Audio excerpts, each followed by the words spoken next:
No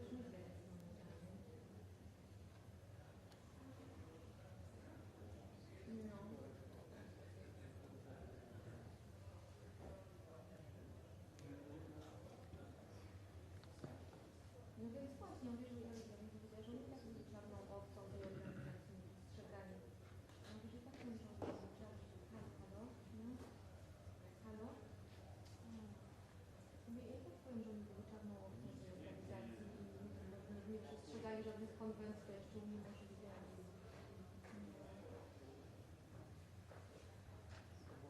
Do we normally get a warning that he's coming, or just turns up? Give 2 minute warning? No. No dobrze, dobrze. Can't leave as Biden is speaking.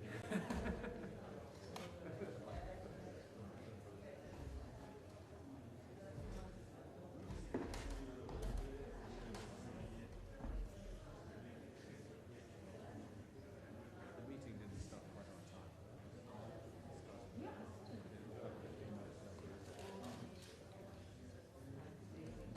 I suspect there's lots of world leaders trying to connect at the same time. Waiting for 30 important people to turn up in their rooms. It's easier if they're all here, because someone just if they're all in different capitals, it's rather harder to get them all to start.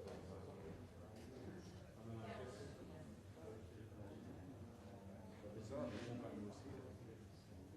Orban was here. Everyone happened, but most of them happened to be in the city last night. All of them. No, bullshit. Would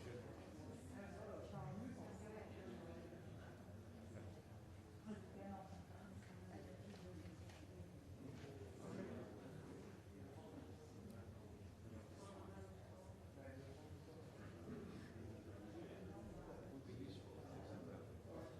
Maybe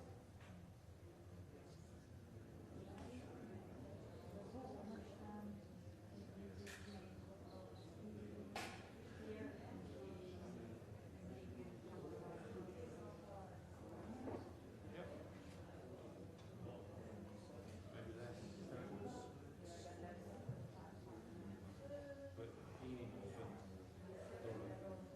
Yes, what we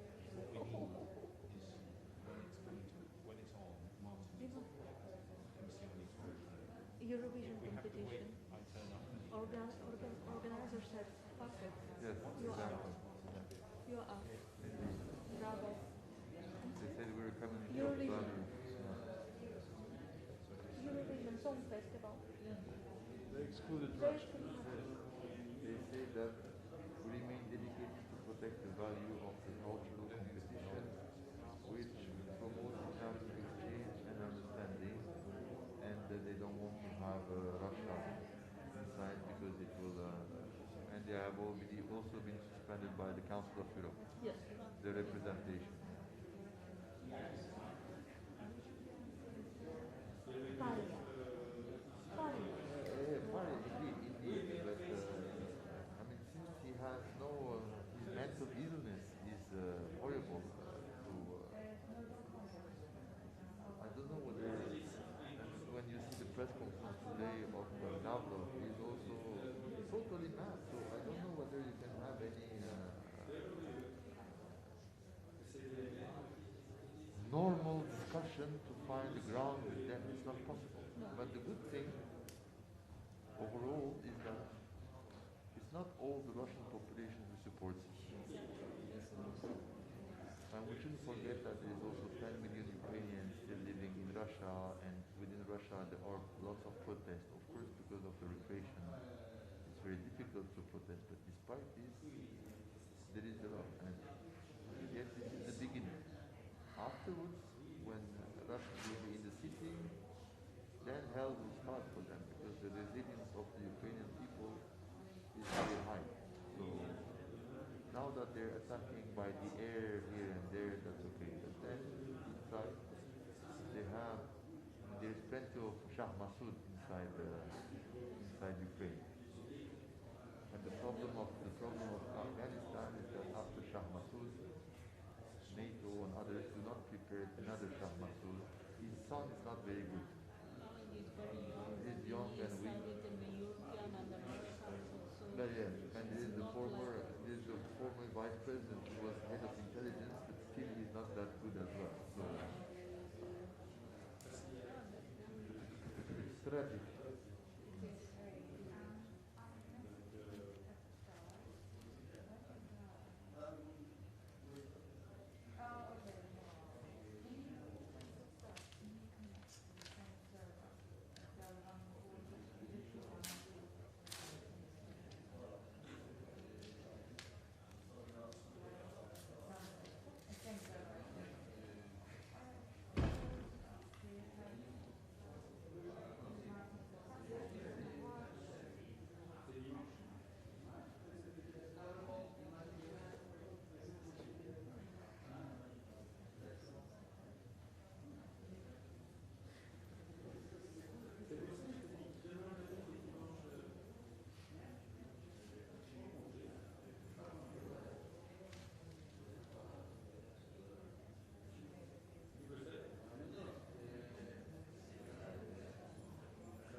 My number. If there is anything we can do, if there is any help we need, technical, whatever, anything we can do here or in Turkey or in the vicinity where you have friends in France, in Belgium, Netherlands, if there's anything assistance we can do, technically, pictures, whatever, financial assistance, administrative support. Always. Thank you. Because I have left my cards folder upstairs in my backpack. If I needed to know, I'll go to mine. When?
souci.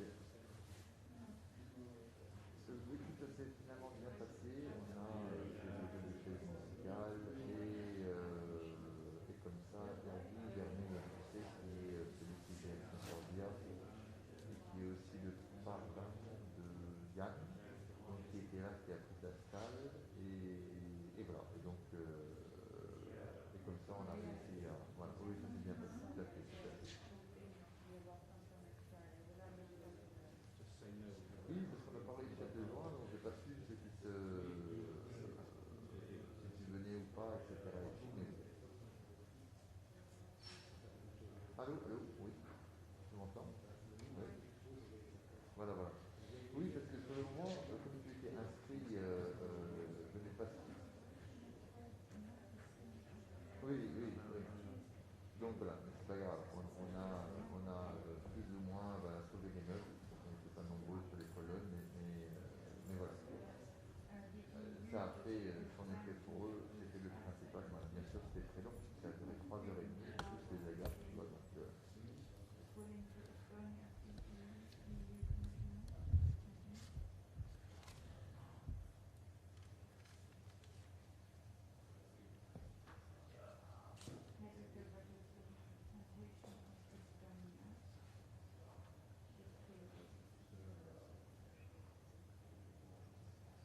Ah oui.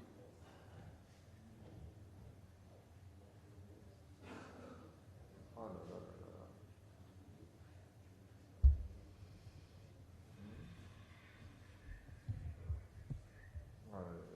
Oui, non. Non, il n'y a pas de souci. C'est dommage que tu n'aies pas été là. Ça aurait été bien orchestré, etc. Et ça aurait été bien aussi pour... voilà, oui, mais bon. À l'impossible, je dis toujours, à l'impossible, nul n'est tenu et nécessité fait loi. Et donc, la nécessité, c'est que tu sois protégé, pas de souci, quoi. Écoute, pour l'instant, ça va. Oui, pour l'instant, ça va. Alors, il y a encore des cas qui augmentent, etc. Donc, je fais attention. Mais pour l'instant, il a été épargné. Donc, il a eu sa 5e dose. Et voilà. Donc, oui. Oui, parce que maintenant, ils font, donc, pour les personnes qui ont plus de 80 ans, ils font une dose tous les 6 mois. Voilà. Mais sachant qu'au début, ils avaient eu des doses chinoises. Donc, je ne sais pas si ça a lié à quelque chose ou pas. Donc pour l'instant, dans ce calcul-là, il a eu 2 doses chinoises et 3 doses de Pfizer. Donc je pense que les 2 premières doses du chinois, c'est beaucoup plus du placebo qu'autre chose. Voilà. Tout à fait, exactement. Voilà, voilà. Mais écoute, je te remercie beaucoup. Désolé de t'avoir appelé un peu tard, mais je t'ai appelé avant l'heure fatidique, donc ça marche. Je t'embrasse fort, je t'embrasse Bonnet, et puis je te dis à bientôt. Allez bien, à bientôt l'ami, salut.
все zostało.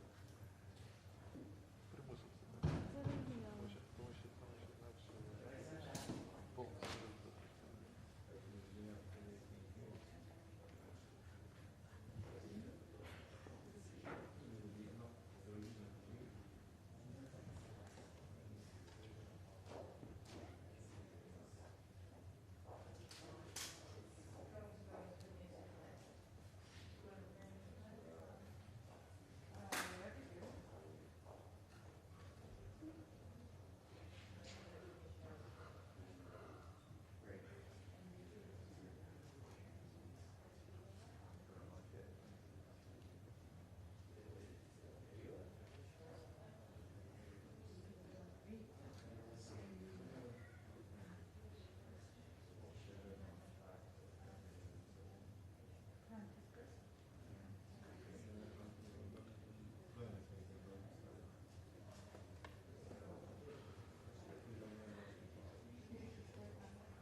посылку.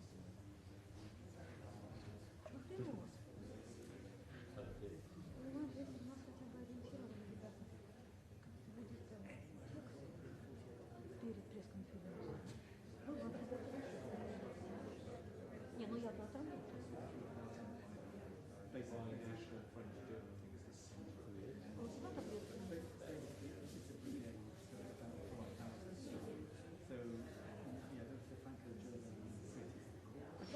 Ровно 6 часов они раздали это. Просто это нерациональное.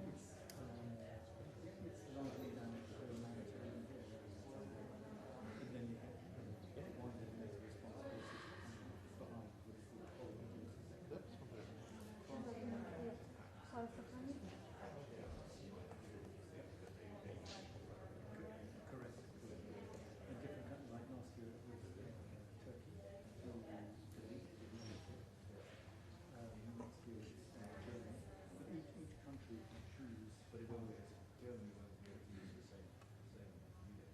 Ну, поэтому они...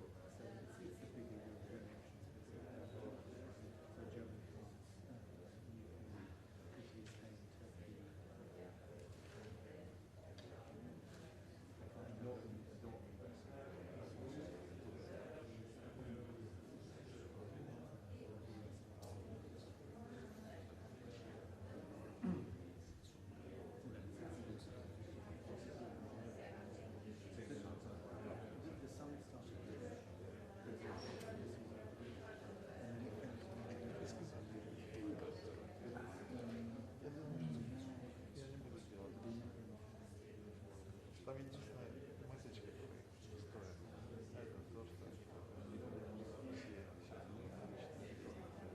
все сейчас Дело не в новостях, дело в позиции.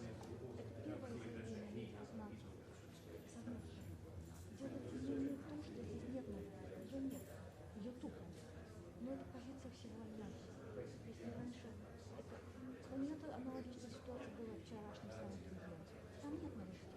Но это позиция всего дела. Это просто политический вопрос. Не более. Здесь новостей нет абсолютно. Поэтому именно с этой точки зрения... Вот с этой точки зрения. Будет давать картину. Вот, в принципе, и все. Это полезно.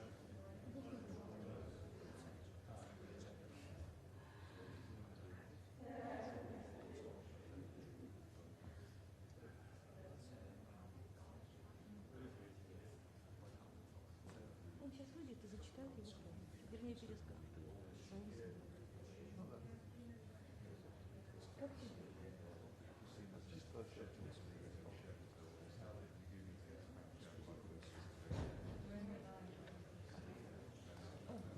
Зачем уж я закрыла? Буду читать. Сверяй.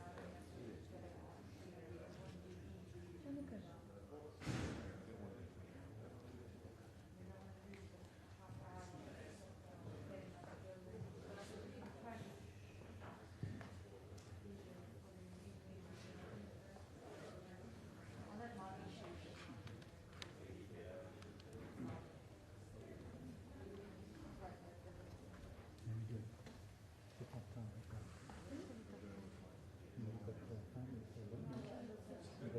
I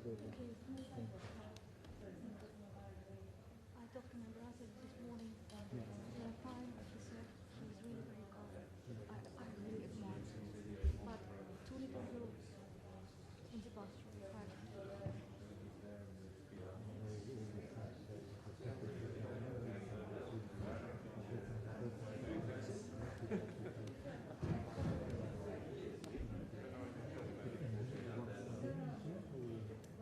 Киев, вроде бы.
reality and they continue to look at their language.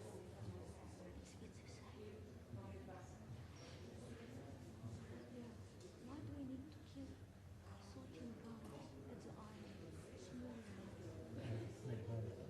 Yes. Well, I was listening. Russian captain, I guess, was said, this is Russian ship. Surround, put your weapon, or otherwise you have to shoot. Guy said, Russian ship go ahead. And then 2 missiles and 13 people.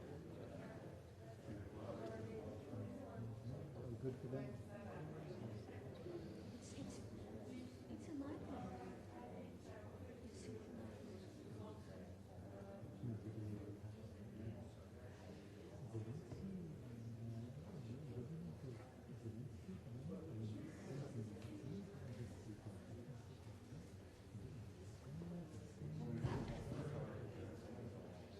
He is entrepreneur.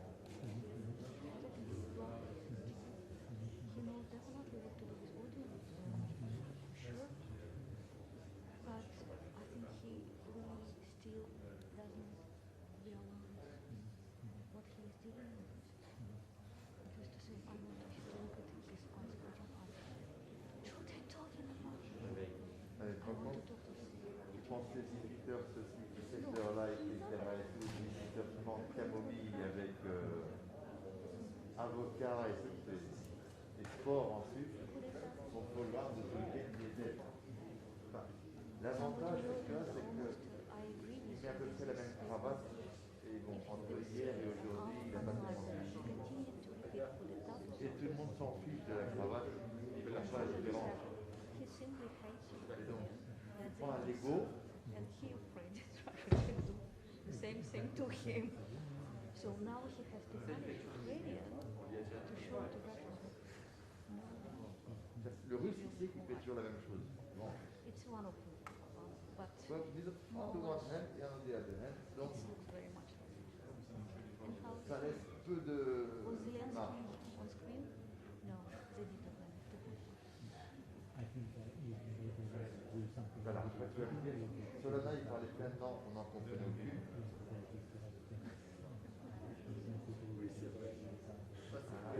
Donc,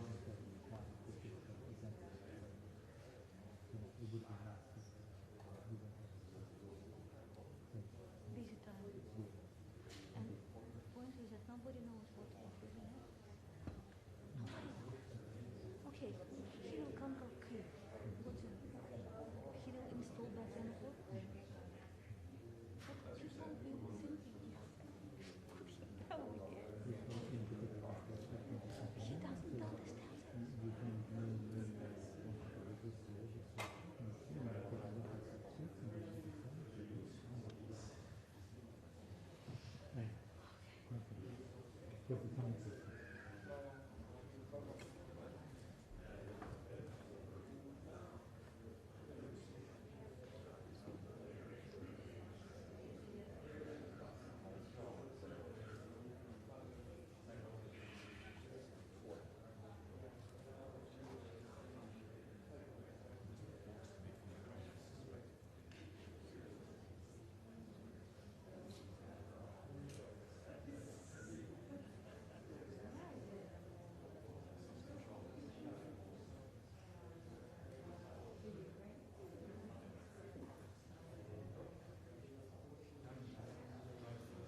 That's it.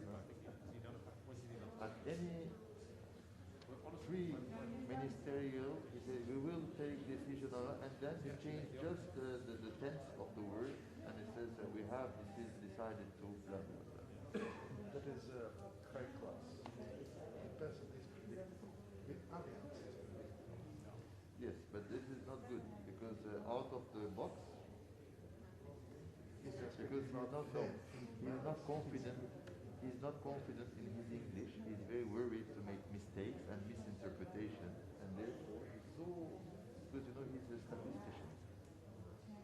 So less you talk, less you make mistakes. There's less chance that you make mistakes. If you say always the same thing, there is. You know, but it was you who said that. You know, they can say everything they want. Yeah. The main point is they taking right decisions. Exactly. That's it. Exactly. So that they're taking right decisions. Or that. Oh yes. Yes. That's good. Yeah. I can think. Yeah. Anyway, he doesn't decide. He just decide for human resources. That's it. And just for the light and electricity. Yeah, but And he's a moral figure. He's a moral. Yeah, of course. Because No, he's a consensus builder. states and their organizations are absolutely different. So what they think they do and everything is more. Yeah, yeah. If they have a single goal,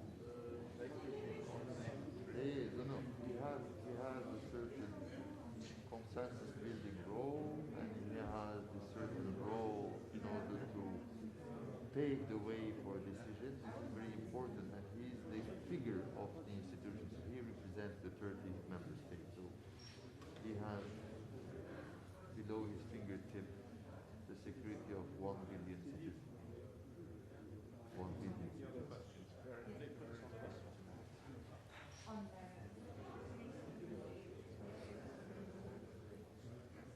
So there's the let's say funny part of it, because if you don't, sorry? Now the stage. Yeah, now the thing is expired. So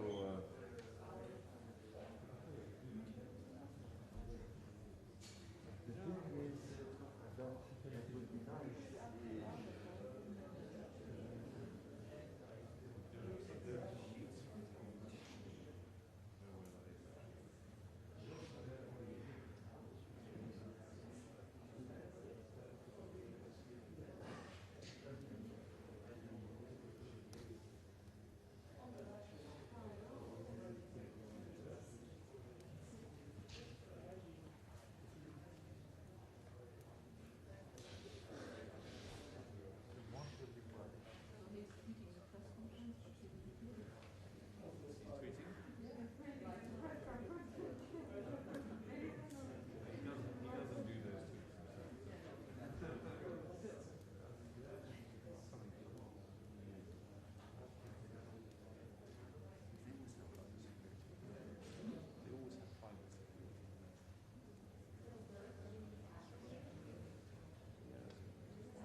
Good evening.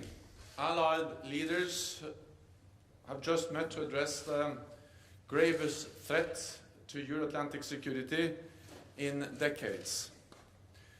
I invited NATO's close partners, Finland, Sweden and the European Union, to our summit because this crisis affects us all. Russia has shattered peace in Europe. The people of Ukraine are fighting for their freedom in the face of Russia's unprovoked invasion. We deplore the tragic loss of life, enormous human suffering and destruction. Our thoughts are with those killed, injured and displaced. We call on Russia to stop this senseless war. Immediately cease its assaults, withdraw all its forces from Ukraine, and turn back to the path of dialogue and turn away from aggression. The Kremlin's objectives are not limited to Ukraine. Russia has demanded legally binding agreements to announce further NATO enlargement. and to remove troops and infrastructure from allies that joined after 1997.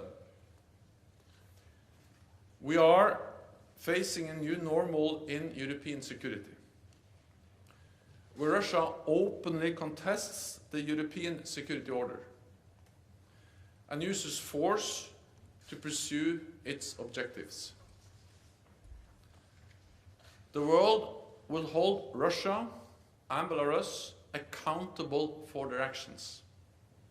Russia as the aggressor, Belarus as the enabler. President Putin's decision to pursue his aggression against Ukraine is a terrible strategic mistake, for which Russia will pay a severe price for years to come. NATO allies and the European Union have already introduced significant sanctions, and many of our partners around the globe have joined us. We must stand ready to do more, even if it means we have to pay a price, because we are in this for the long haul. At the same time, the Russian people must know that Kremlin's war on Ukraine will not make Russia more secure. It will not make Russia more respected in the world. It will not lead to a better future for your children. In response to Russia's massive military build-up over the past months, we have already strengthened our deterrence and defense. Yesterday, NATO allies activated our defense plans. And as a result, we are deploying elements of the NATO response force on land, at sea, and in the air, to further strengthen our posture and to respond quickly to any contingency. The United States, Canada, and European allies have deployed thousands of more troops to the eastern part of the alliance. We have over 100 jets at high alert, operating in over 30 different locations, and over 120 ships from the high north to the Mediterranean, including 3 strike carrier groups. There must be no space for miscalculation or misunderstanding. We will do what it takes to protect and defend every ally and every inch of NATO territory. Leaders today also made clear that we must continue our support to Ukraine.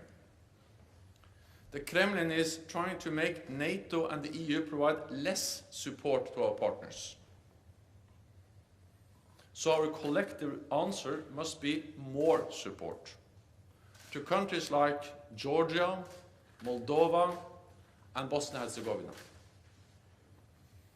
to help them succeed with their democratic reforms and pursue the path that they have freely chosen. More than ever, this crisis demonstrates the importance of North America and Europe standing together in NATO. There is no security in Europe without a strong transatlantic bond. With that, I'm ready to take your questions. Okay, we'll go to Al Jazeera. James Bayes, Al Jazeera. How fearful are you about the possible fall of Kyiv? How long, in your estimation, can the government of Ukraine last? And if we move to a resistance insurgency type situation, what support can NATO then give? So what we see now is a full-fledged invasion of Ukraine from multiple directions with air, sea, and land capabilities. And this is actually in line with what our intelligence services predicted over a long period of time, because we saw the build-up around Ukraine with air, sea and land forces. We see, of course, that they're moving towards Kiev. We also see the rhetoric, the messages, which is strongly indicating that the aim is to change government, to change and remove the democratically elected government in Kiev. We are in close contact with the government of Ukraine. We are, of course, monitoring the situation very closely. It is still a fluid situation. What we have seen is that the Ukrainian forces are fighting bravely and are actually able to inflict damage on the invading Russian forces. But again, it is a very fluid and an evolving situation. NATO allies expressed at the summit today that they provide support to Ukraine. They are ready to continue to provide support to Ukraine, military support, financial support, humanitarian support. And then I think we all have to judge how things evolve. But the message from NATO leaders and also from Finland and Sweden, EU, is that we are there to support Ukraine. We have supported Ukraine for many years and we continue to provide support. We'll go to the National Press Agency of Ukraine. Dmitry Shkurko, National News Agency of Ukraine. Secretary-General, in the current situation which we observe now in Ukraine, does NATO preserve its desire to assist Ukraine with defensive equipment? In particular, can we expect that NATO will provide Ukraine with so badly needed anti-aircraft equipment? Thank you so much.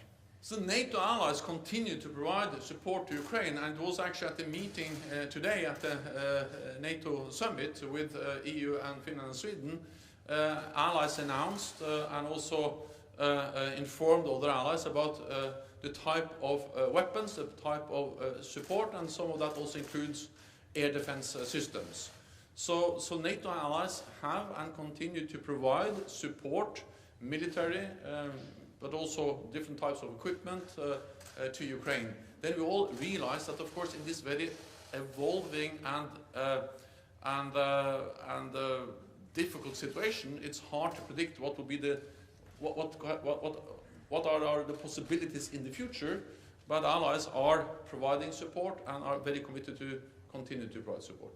Okay, we'll go to NBC, just behind the cameras. Thank you, Mr. Secretary-General. There's concern that NATO could get pulled into this conflict if Russia were to shut down electricity or other services in Ukraine that could spill over into Poland or Romania. Can you say explicitly whether a Russian cyber attack of that nature would trigger an Article 5 collective defense? So we are sending a very clear message to Russia that we provide support to our partner Ukraine, and allies provide many different types of support. NATO help Ukraine also with their cyber defenses. But then for NATO allies, we provide the absolute security guarantees under the Washington Treaty, Article 5. An attack on one will be regarded as an attack on all. And we are clear on this distinction because it is important to make sure that we don't have an even bigger crisis in Europe, where Russia challenge or is threatening or attacking any NATO allied country. And that's the reason why we so clearly send a message that we are there to protect all allies and every inch of NATO territory. When it comes to cyber attacks and the risk for incidents and accidents, for instance in the Black Sea, we are pursuing mechanisms of deconfliction to prevent that from happening. We have, as NATO allies, especially the United States, have done that, for instance, in Syria over a long period of time. And we, of course, are very focused. I spoke with Sarkar, the NATO Supreme Commander, on that issue recently. And he is very focused on the need to deconflict, to make sure that we don't have incidents or accidents that can spiral and get out of control and create a very dangerous situation. On cyber, Well, we have stated that cyber attacks can trigger Article 5, but we have never gone into the position where we give a potential adversary the privilege of defining exactly when we trigger Article 5. We are focused on strengthening our cyber defenses. We are very much aware of that that's a risk, and therefore we are stepping up both the protection of our cyber networks, but also providing support to Ukraine, and we are very focused on the need for deconfliction. Okay, we'll go to NPR Berkshire. Just Thank you. Terry Schultz with NPR and DW. I want to know more about the deployment of the NRF forces, please. How many will be sent where, from where? How long will it take to get there? Thinking about military mobility, as always. And also, what has changed in your calculation about the threat to NATO territory that has led allies to make the decision to deploy this for the first time in history for the purposes of collective defense? Thank you. Well, what has changed over the last days is, of course, that there's a full-fledged invasion of a partner, a country that borders several NATO allied countries. And this is the most serious security crisis we have faced in Europe for decades. And therefore, we have the High Readiness Force, we have the NATO Response Force, and that's the reason why we are deploying it, to, again, prevent any miscalculation, any misunderstanding that we are not ready to protect and defend all allies. And of course, this is something all allies have agreed to do. 30 allies agreed. But of course, especially those in the eastern part of the alliance are extremely concerned. They are close to this, the fighting in Ukraine, and they also border Russia, and they have seen not only the military build-up and the ongoing war in Ukraine, but they also seen the very threatening rhetoric. Because this goes far beyond Ukraine. This is about how Russia is actually challenging, contesting core values for our security, and demanding that NATO should withdraw all forces and infrastructure from almost half of our members. And they have stated that if we don't do that, if we don't meet their demands, there will be what they call military technical consequences. So we have to take this seriously, and that's exactly why we are now deploying the NATO Response Force for the first time in a collective defense context. And we speak about thousands of troops. We speak about air and maritime capabilities. They are already actually part of the standing naval groups. We have many planes operating in the eastern part of the alliance, and then several allies have partly already assigned troops and forces to the NATO Response Force. We have the lead elements, which are led by France. We have the United States, which has assigned thousands of troops to the NATO Response Force. And these will be deployed to different places in the eastern part of the alliance. Well, they are partly coming from the United States, but these are also very much European troops. For instance, the lead element, the VJTF, the High Readiness Joint Task Force, is now led by France. There's a strong German component there, and other allies also part of that. Associated Press. Lorne Cook, Associated Press. Just to follow up on that, Secretary General, the VJTF can only go to one place, and you have 8 allies that are extremely nervous. I mean, where might you send it? Have you identified a particular weakness on that eastern flank? Thank you. But I think we have to understand that we have many elements, components of the NATO Response Force. We have increased the readiness of the NATO Response Force, and then I don't speak only about the lead element or the VJTF, the Very High Readiness Joint Task Force, but we speak about more elements than just that one. Second, we have allies, the United States, but also United Kingdom and other allies that have increased readiness of forces that are assigned to NATO and the NATO Response Force. So, of course, these are additional forces that we can deploy as part of the broader deployment of the NATO Response Force. I'm not saying that we are deploying the whole force. The size of the NATO response force has been tripled since 2014 to roughly 40,000 troops. I'm not saying we're deploying the whole thing. I'm saying that we are deploying elements of the lead, also the VJTF, and elements of the rest of the NATO response force. And then it is for SACEUR to make fine decisions exactly where the different elements are deployed. But we activated the defense plans yesterday, and now the elements of this force will be deployed, or is being deployed. Okay, we'll go to TV2. Lady in white. Lady in white, over there. Thanks, Elin Sørsdal, TV2 Norway. I'll just follow up on AP and what Terry from NPR said. How quick can these troops and this force be deployed?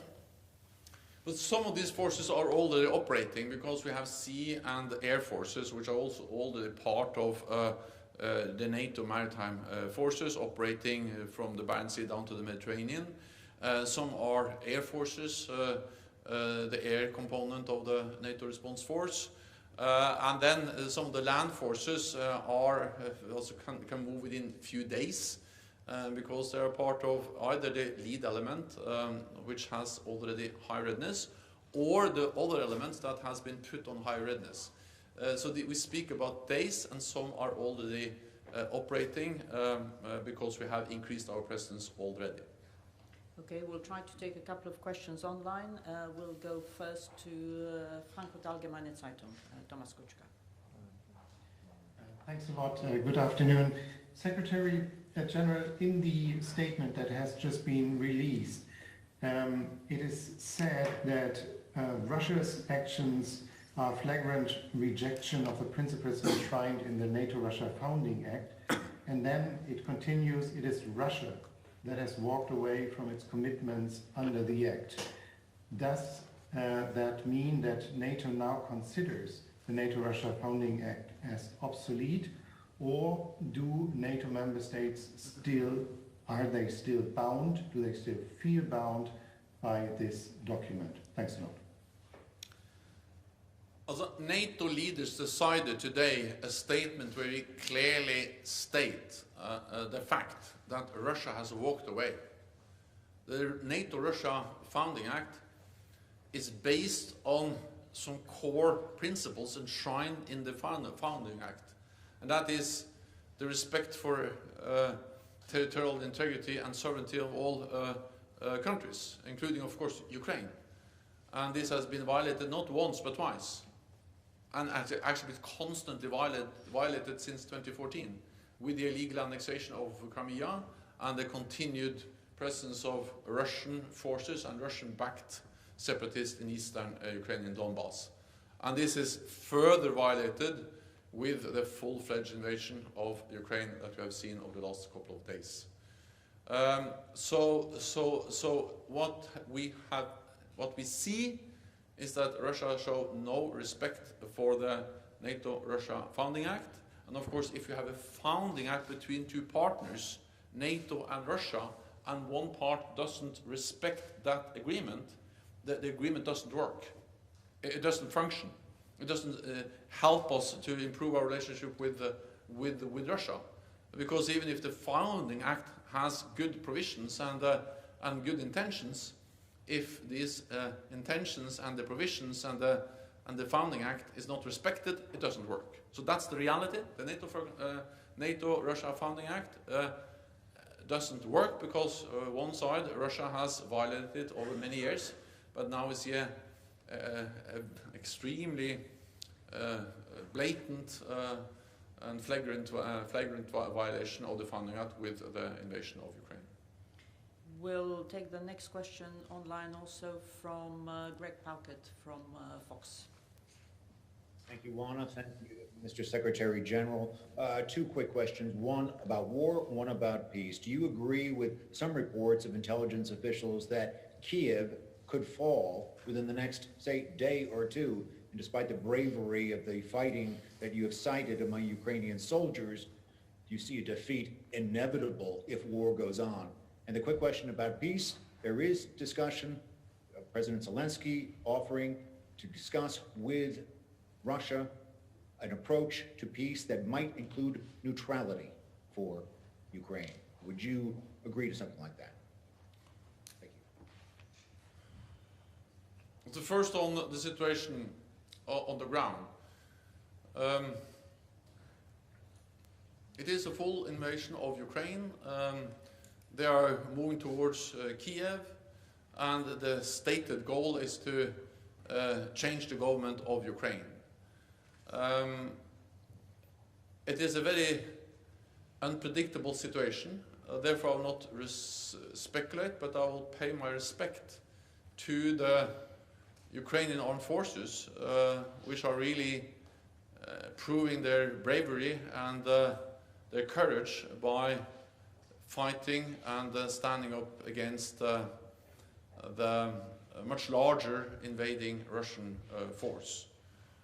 On potential talks between the government of Ukraine, President Zelensky, and Russia, my main message is that this is for President Zelensky and the government of Ukraine to decide.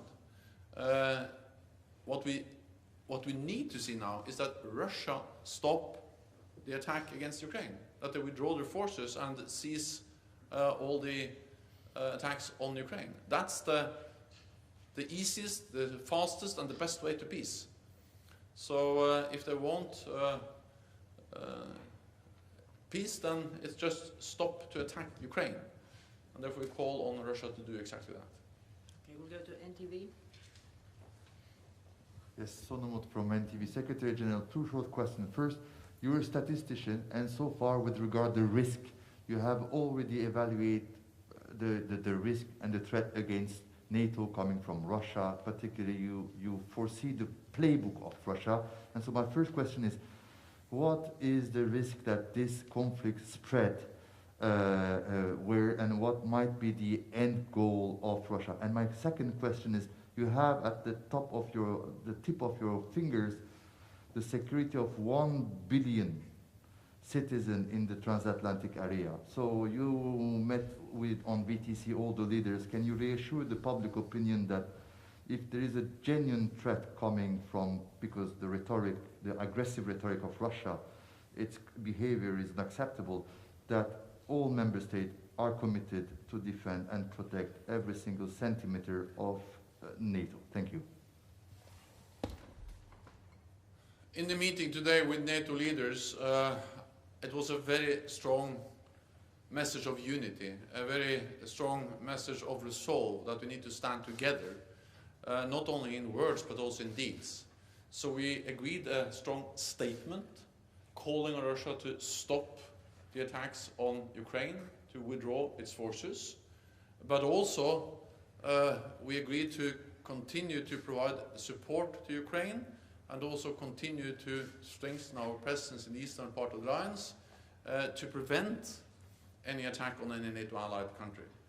We have a defensive presence in the east. We are increasing our presence, not to provoke a conflict, but to prevent the conflict.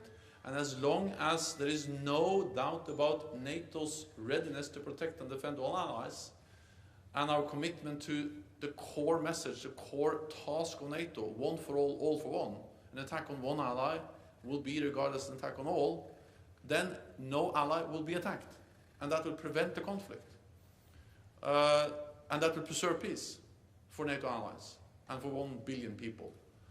And that's the reason why we communicate so clearly, and that's the reason why we are deploying more troops in the eastern part of the alliance, to make sure that there is no possibility to misunderstand our readiness to protect and defend all allies. And again, this is to preserve peace, to prevent an attack, and to prevent that the war which is going on in Ukraine spill over to any NATO allied country.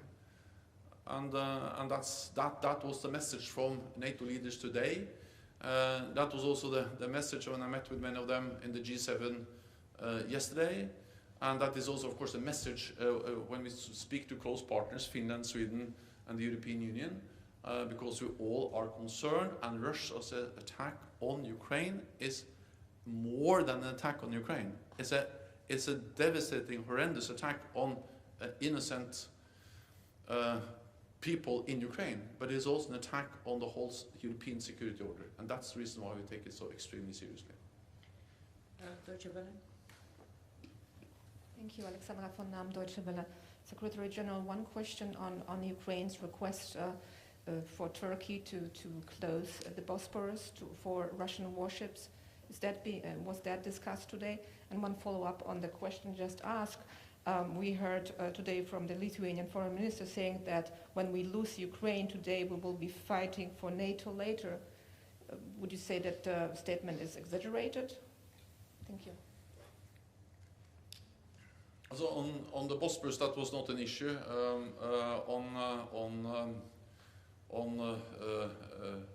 The potential attack or any potential attack on a NATO allied country, well, that has been my message throughout the whole day. That was the message from the NATO leaders in the summit today, is that we are there to protect and defend all allies. NATO is the strongest military alliance in the world. And make no mistake, we are there to protect and defend all allies and every inch of NATO territory. And we convey that message again and again, both in words but also in deeds. And that's the way to prevent war, that's the way to prevent an attack, to preserve peace, and we have done so for more than 70 years, and we will continue to do it, also in the light of the attack on Ukraine. Thank you very much. This concludes this press conference. Thank you so much.